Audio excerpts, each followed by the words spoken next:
Welcome back students. कल हम लोग डिस्कस कर रहे थे origin of partial differential equation. तो इस टॉपिक के अंदर हमने डिस्कस किया था कि किसी भी पार्शियल डिफरेंशियल इक्वेशन या ऑर्डिनरी डिफरेंशियल इक्वेशन का ओरिजिन कहाँ से होता है। यहाँ पे ओरिजिन से मतलब था कि ये हमारी ऑर्डिनरी डिफरेंशियल इक्वेशन या पार्शियल डिफरेंशियल इक्वेशन आई कहाँ से। तो हमने डिस्कस किया था कि जैसे फिजिक्स की एक सिंपल सी प्रॉब्लम ली थी हमने कि अगर हमारा एक मास है जो कि एक स्प्रिंग से बंधा हुआ है और उस मास को अगर हम थोड़ा सा पुल करके छोड़ दें तो उसमें एक वाइब्रेशन स्टार्ट हो जाते हैं, ऑक्सीलेशन स्टार्ट हो जाएंगे। उस ऑक्सीलेशन को जब हम मैथमेटिकल टर्म्स में लिखने की कोशिश करेंगे मैथमेटिकल फॉर्म के अंदर तो हमें एक रिलेशन मिलेगा टी और एक्स के बीच में। टी हमारा यहाँ टाइम था और एक्स डिस्प्लेसमेंट था। तो जो हमने रिलेशन फॉर्म किया था वो एक हमारे को एक इक्वेशन मिली थी एक्स और टी के बीच में। और वो इक्वेशन अगर आप देखें तो वो इक्वेशन हमारी आई थी del 2x upon d2x upon dt square equal to minus omega square X. और ये एक ऑर्डिनरी डिफरेंशियल इक्वेशन थी, सेकंड ऑर्डर की इक्वेशन। तो इस इक्वेशन को जब हम सॉल्व करते हैं तो हमें x और t यानी टाइम और जो डिस्प्लेसमेंट है उसके बीच में हमारे को रिलेशन मिल जाएगा कि at any given time t जो हमारा वेट लटका हुआ है स्प्रिंग में उसकी पोजीशन कहाँ होगी। तो ये तो केस हो गया हमारा वन वेरिएबल का, यानी कि हमारे पास एक इंडिपेंडेंट वेरिएबल है और एक डिपेंडेंट वेरिएबल है। सिमिलरली अगर हमारे पास कुछ ऐसी प्रॉब्लम्स होती हैं जहां एक से ज़्यादा इंडिपेंडेंट वेरिएबल्स होते हैं, जैसे फॉर सिंपल सा एग्जांपल हमने कर लिया था कि एक सिलेंडर है उसका अगर हम वॉल्यूम कैलकुलेट करें तो वॉल्यूम जो हमारा एक वेरिएबल है ये दो इंडिपेंडेंट वेरिएबल आर और H, R is the radius, H is the height of cylinder, इन दोनों के ऊपर डिपेंड करेगा। तो यहाँ पर v जो हमारा वेरिएबल है volume, this is the function of two variable r and h। तो सिमिलरली कोई भी इक्वेशन जिसके अंदर एक से ज्यादा इंडिपेंडेंट वेरिएबल हो, just take an example in case of two variables. एक रॉड है, हमने कल एग्जांपल लिया था, कंडक्टिव रॉड है जिसकी लेंथ l लेंथ की रॉड है, जिसके एक सिरे पर हमने 0 डिग्री सेंटीग्रेड टेम्परेचर किया हुआ है और एक सिरे पर 100 डिग्री सेंटीग्रेड टेम्परेचर किया हुआ है, जब तक कि स्टडी स्टेट कंडीशन प्रिवेल नहीं होती है। तो उस केस में जो टेम्परेचर का डिस्ट्रीब्यूशन होगा इस रॉड के ऊपर, that is a function of x and T. X is the length यानी कि डिस्टेंस, यहां से इस पॉइंट से हम ये एज्यूम करके चल रहे हैं कि ये जो हमारी रॉड है ये एक्स एक्सिस के अलोंग रखी हुई है, प्लेस की हुई है, दिस इज एक्स एक्सिस। किसी भी डिस्टेंस x पर, गिवन डिस्टेंस x के ऊपर और at any time t temperature क्या होगा, that is given bye u। तो u is the function of two variable x and t। तो उस केस में जब हम इसका डेरिवेशन निकालते हैं इन रिलेशनशिप का u, x और t में क्या रिलेशन है, तो हम कंक्लूड करते हैं एक पार्शियल डिफरेंशियल इक्वेशन के ऊपर। Later in the course we will discuss this thing. This is given by del u over del t equal to c square del 2u upon del x square. This is partial differential equation, क्योंकि यहाँ पर हमने partial derivatives use किए हुए हैं और दो independent variable हैं x एंड t। आगे कोर्स में इस चीज के बारे में डिटेल में डेरिवेशन करेंगे। C इज कॉल्ड डिफ्यूजिटिविटी और ये मेटल की प्रॉपर्टी है।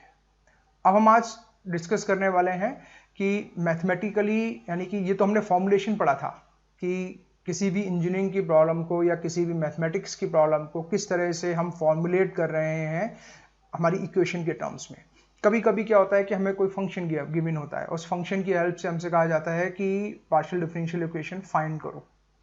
जैसे फॉर एग्जांपल एक फंक्शन हमें कोई गिवन है, this is f x comma y comma z a b is equal to 0। This is equation. Basically एक इक्वेशन दी हुई है f x by z a comma b is equal to 0 और हमसे कहा गया है कि हमसे अगर कहा जाए कि पार्शियल डिफरेंशियल इक्वेशन फॉर्म करनी है तो हम इसमें से कैसे पार्शियल डिफरेंशियल इक्वेशन फॉर्म कर सकते हैं।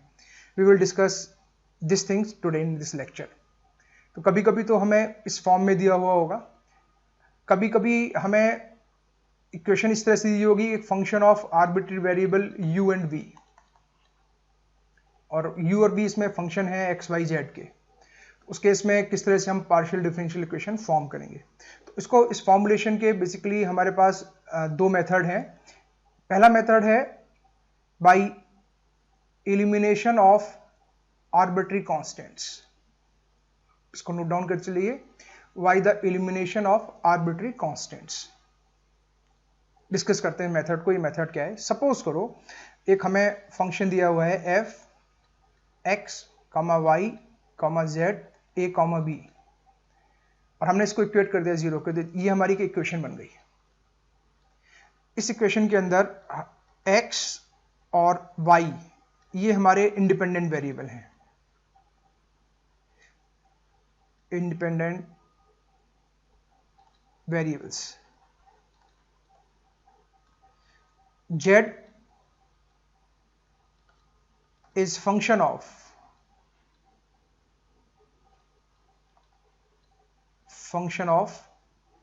x comma y, a और b, this is a and b are constants, ये कांस्टेंट्स हैं। तो हमें एक पार्शियल डिफरेंशियल इक्वेशन फॉर्म करनी है।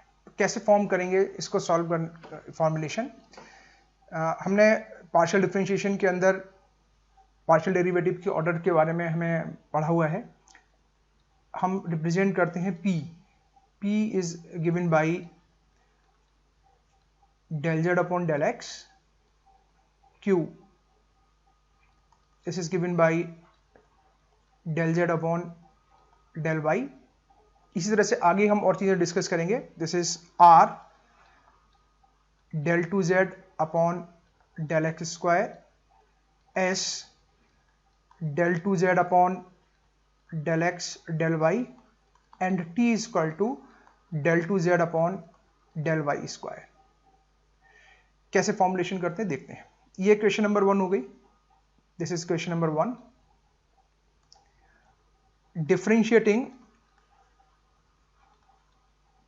differentiate equation number 1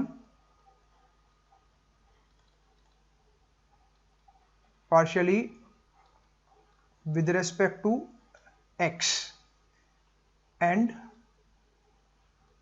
y, with respect to x and y। तो जब इस क्वेश्चन को with respect to x differentiate करेंगे, we will get del f upon del x plus, since f is the function of x y z और z itself is the function of x, तो chain rule से हो जाएगा यहाँ पर del f upon del z into del z upon del x is equal to 0, and जिसको हम y के रेस्पेक्ट में डिफरेंशिएट करेंगे, then we will get del f upon del y plus del f upon del z into del z upon del y is equal to 0। इसको हम नाम दे देते हैं, this is equation number 2, late us suppose this is equation number 3। Now if you see what is this value del z upon del x, this is p basically। if you see this is nothing but q, ये हमने ऊपर mention किया हुआ है। so basically this equation can be written as del f upon del x plus p times del f upon del z is equal to 0 and del f upon del y plus q times del f upon del z is equal to 0। This is suppose equation number 4 and this is equation number 5। Now from equation number 1, this is here, equation number 4 and 5, we will eliminate a and b। So write down eliminating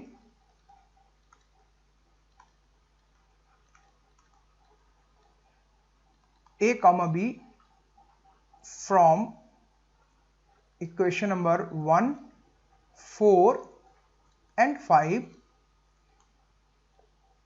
we get a relation, मैं इसको नाम दे रहा हूँ, नया relation है, that is we are giving that g x comma y comma z comma p comma q is equal to 0।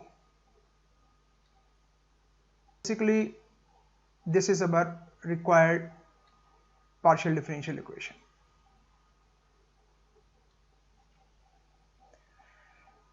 ज़रूरी नहीं है कि आपको हर इक्वेशन के अंदर, हम एग्जाम्पल में आगे देखेंगे कि हर एक इक्वेशन के अंदर हमको x, y, z, p, q ही मिले।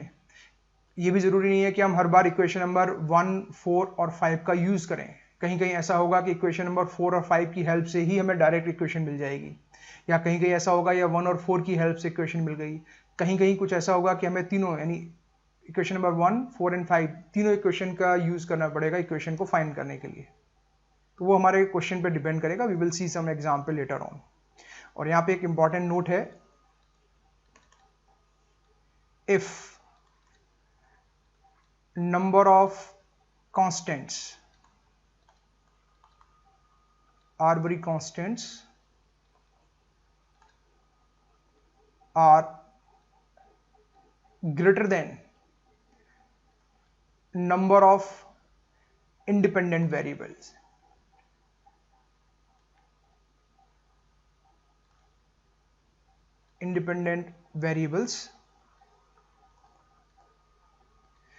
Then we get PDE of order more than 1.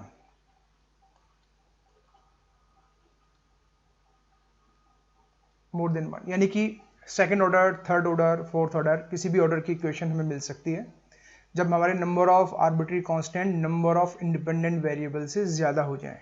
तो ये भी हमें ध्यान रखना है जब हम क्वेश्चन सॉल्व करें कि हमें कितने ऑर्डर की इक्वेशन मिलेगी और हम इन इक्वेशंस को कैसे फॉर्म करना है। ओके, तो this is the first method कि हमारे को आर्बिट्री कांस्टेंट्स कैसे रिमूव करने हैं। दूसरा मेथड है removing of arbitrary by elimination of arbitrary functions. तो दिस इज मेथड नंबर 2। कभी कभी क्या होगा कि हमारे को जो भी रिलेशन है, यानी फंक्शन इस फॉर्म में दिया होगा phi, this is u v comma is equal to 0। तो उस केस के अंदर भी हम पार्शियल डेरिवेटिव्स निकालेंगे और पार्शियल डेरिवेटिव्स की हेल्प से हम इस फंक्शन के अंदर जो भी हमारा u और v के फंक्शंस हैं, इनको हम, यानी आर्बिट्री फंक्शंस हैं, उन आर्बिट्री फंक्शंस को हम रिमूव करेंगे बेसिकली। यानी कि हम एक रिलेशन फाइंड करेंगे जिसके अंदर हमारा फाई नहीं होगा। We will see an example. इसके अंदर एक चीज है, रिमार्क है, जो याद रखना है। This is remark, if there are, if the given relation between x, y and z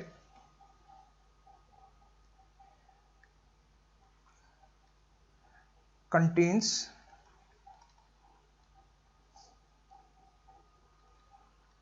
two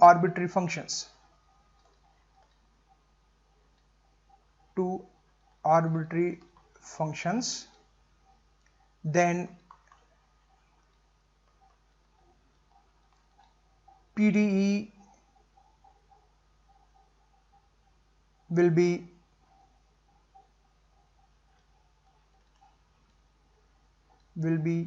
the order of more than 1. Order of more than 1। ठीक है, तो ये ध्यान रखने वाली चीज है। जैसे दोनों इसमें, जब पहले वाले मेथड के अंदर हमने डिस्कस किया था तो कहा था कि नंबर ऑफ आर्बिट्री कांस्टेंट्स अगर इंडिपेंडेंट वेरिएबल से ज्यादा हैं तो उस केस के अंदर हमारे जो भी पार्शियल डिफरेंशियल इक्वेशन हमको मिलेगी उसका ऑर्डर 1 से ज्यादा होगा। फंक्शन के केस में अगर हमारे पास x, y, z के रिलेशन में एक से ज्यादा आर्बिट्री फंक्शंस हैं तो उस केस में जो भी हमारे को पार्शियल डिफरेंशियल इक्वेशन मिलेगी उसका ऑर्डर 1 से बड़ा होगा। Let us take some examples. एक एग्जांपल है z is equal to ax plus by plus ab। इसमें a b ये आर्बिट्री कांस्टेंट है। तो सॉल्यूशन करते हैं।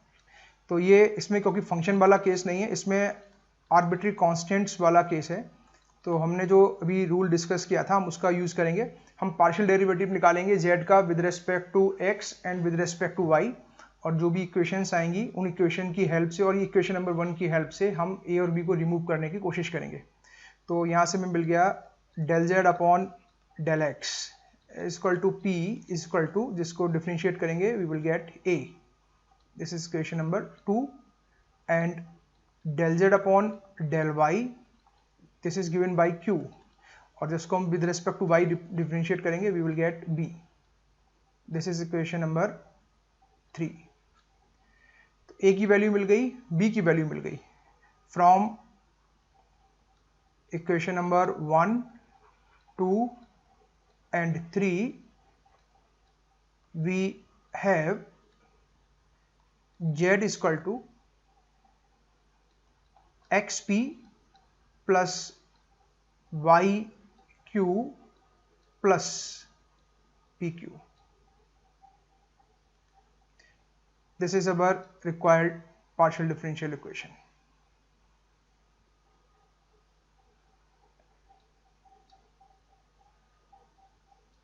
Solution number 2. यहाँ पे हमें गिवन है z is equal to x plus A multiplied by x plus y plus B. तो यहाँ से हो गया z is equal to x plus A y plus B. This is equation number 1, which implies partial derivative यहाँ से calculate करेंगे. We get del z upon del x is equal to, इसको जब डिफरेंशिएट किया we will get y plus v.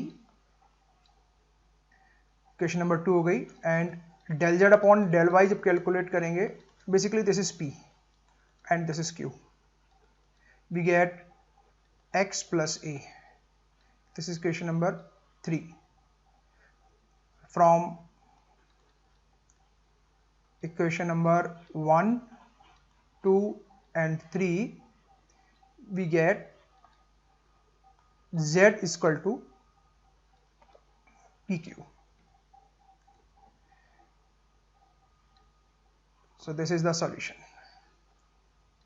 This is our required partial differential equation. Now third question, ये function वाला आ गया. z, x और y में एक relation है, एक आर्बिट्री फंक्शन के फॉर्म में दिया हुआ है, हमें कैलकुलेट करना है. तो सॉल्व करते हैं इसको. Solution of equation 3, given that z is equal to function of x square minus y square. Let us suppose this equation number 1. p is equal to del z upon del x is equal to 2x f dash x square minus y square. This is equation number 2. Q is equal to del z upon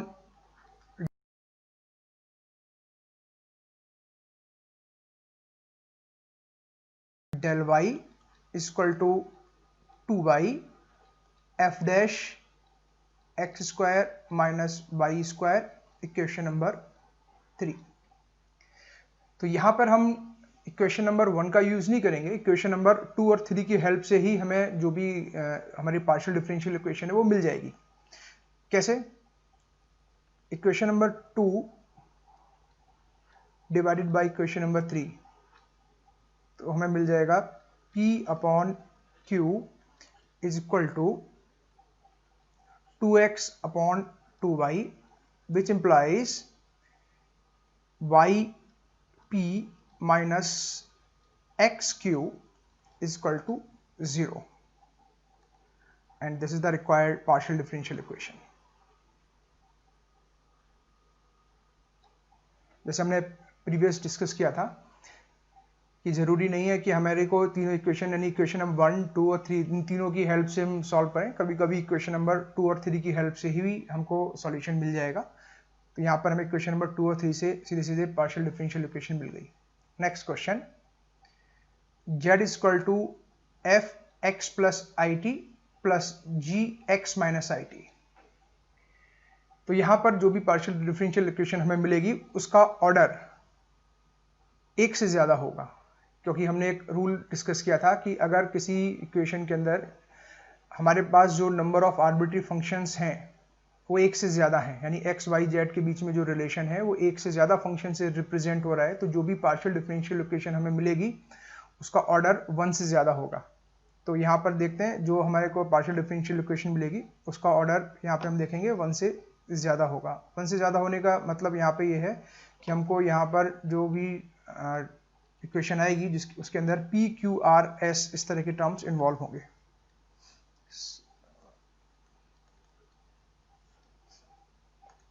given है Z equal to F X plus IT plus G X minus IT।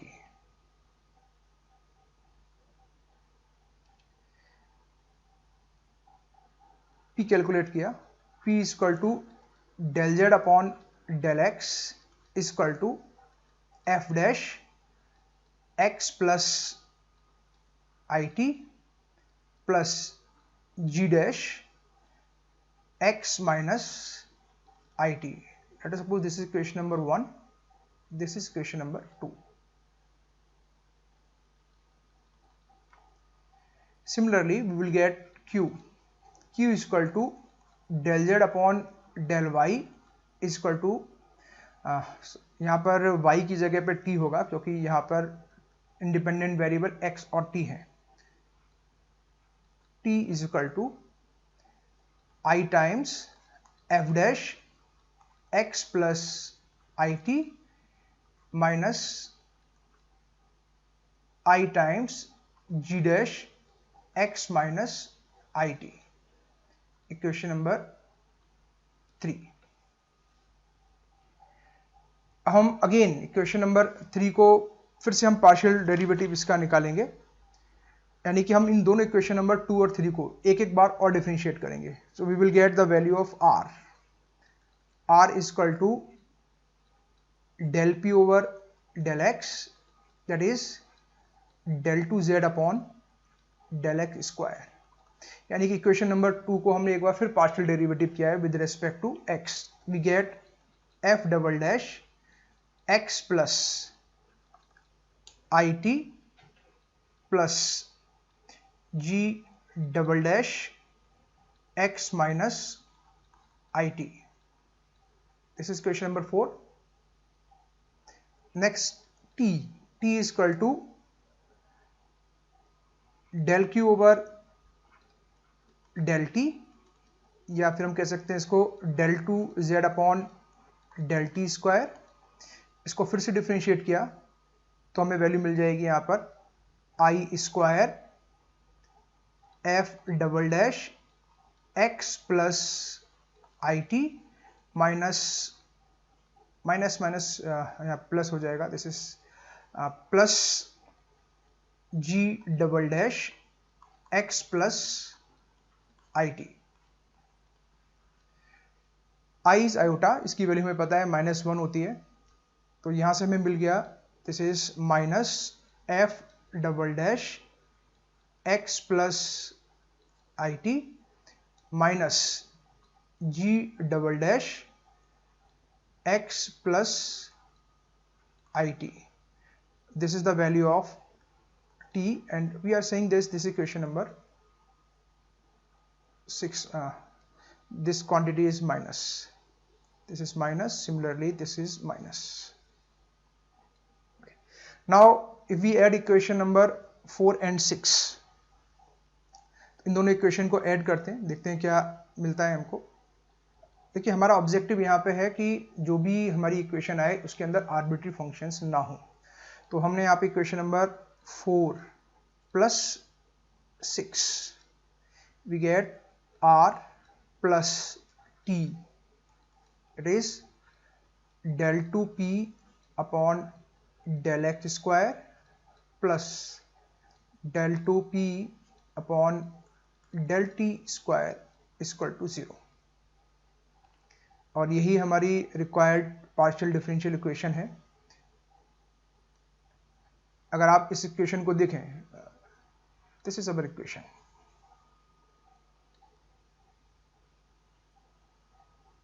या तो हम इसको इस form में लिख सकते हैं, या r और s के टर्म, r और t के टर्म्स में लिखना हो तो हम ऐसे भी लिख सकते हैं, r plus T equal to 0।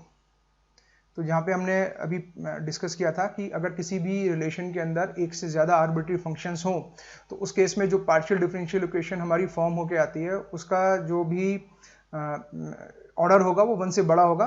वो यहाँ पे हमें दिख भी रहा है। अगर हम इस इक्वेशन का ऑर्डर देखेंगे तो इक्वेशन सेकेंड ऑर्डर की पार्शियल डिफरेंशियल इक्वेशन है। तो